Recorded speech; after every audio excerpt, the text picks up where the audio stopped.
Kina, hello everybody. Bonjour tout le monde. Verna Indigenous Kitagan Zibi Nindonjapa. Hello, my name is Verna McGregor and I'm from Kitagan Zibi.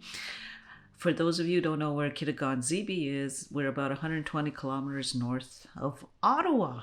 So I've been asked by the Moose Hide campaign to, first of all, give you an introduction to the Moose Hide campaign.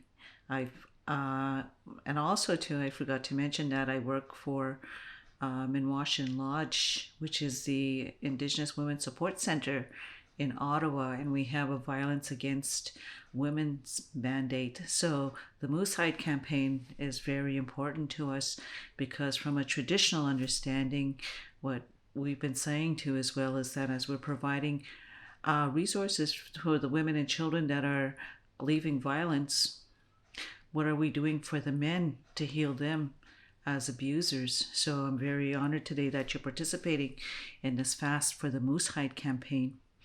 Now, I was going to talk to you about the fasting and why fasting is important.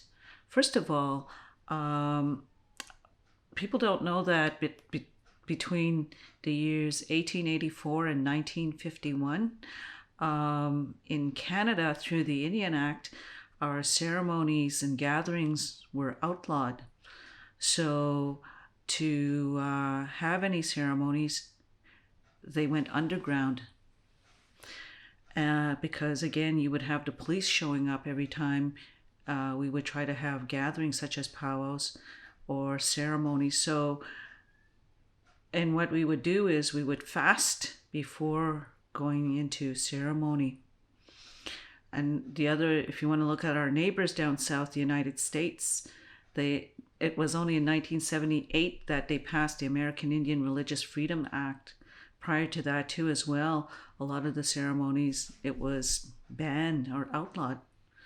So coming together today with the Moose Hide campaign, fasting is also a form of reconciliation from our historical past. So I want to thank you for participating. Now, from a practical point of view, for us as Algonquin, our Algonquin perspective,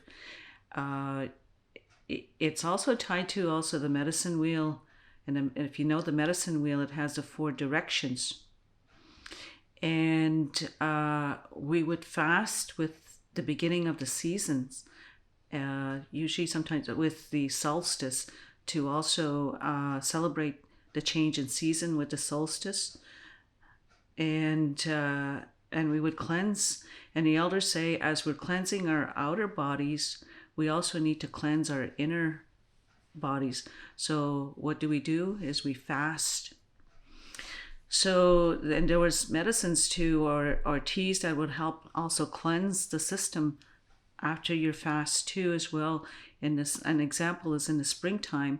That's when the syrup or the maple, the trees would run, the sap would run. And if you ever had a chance, you drink too much sap, guess what it does it do? It cleanses your system.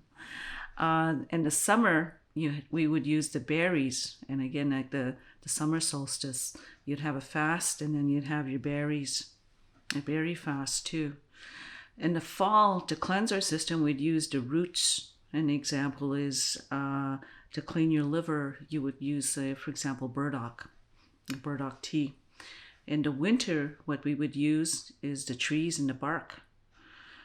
So I know you're fasting from sunrise here to sundown. The sunrise representing a new day, a new thought, to sundown. Really quickly too as well, just in closing, I recently had to fast. I had to have a minor medical procedure done, and I thought going in, they told me to come in at 8 o'clock in the morning, and I got there at 8 o'clock thinking I was going to pass really quickly. Then about 2 o'clock I was still waiting because it was a day surgery, and I had a lady who was waiting in beside me, and she was getting so antsy and frustrated because she was getting really hungry too, because she had to fast too. And And I was just thinking there, watching her, because she would storm outside and ask when we were going to pass. For me, I started thinking about our ancestors and how resilient too as well. They would fast sometime for 4 days in certain ceremony. And I said, if they fasted for 4 days, this whole day is a piece of cake. And so I just sat there and I would just lie there and just continued to wait. And because I was thinking, oh my God, how much of that also has to do with the mind and coming, and that's part of self-care too as well. As you're fasting, it's also understanding yourself and having a self-reflection of your own resilience, but also too as well resilience with also awareness. And awareness is how we're becoming more aware of this need to also stop to address this violence against women, because the elders say as we address this violence against women, maybe we can also start the healing of our biggest life giver. We call women the life givers, but our biggest life giver is the earth too as well. So I wish you well in your fast and stay strong. And I say, miigwech, thank you, merci.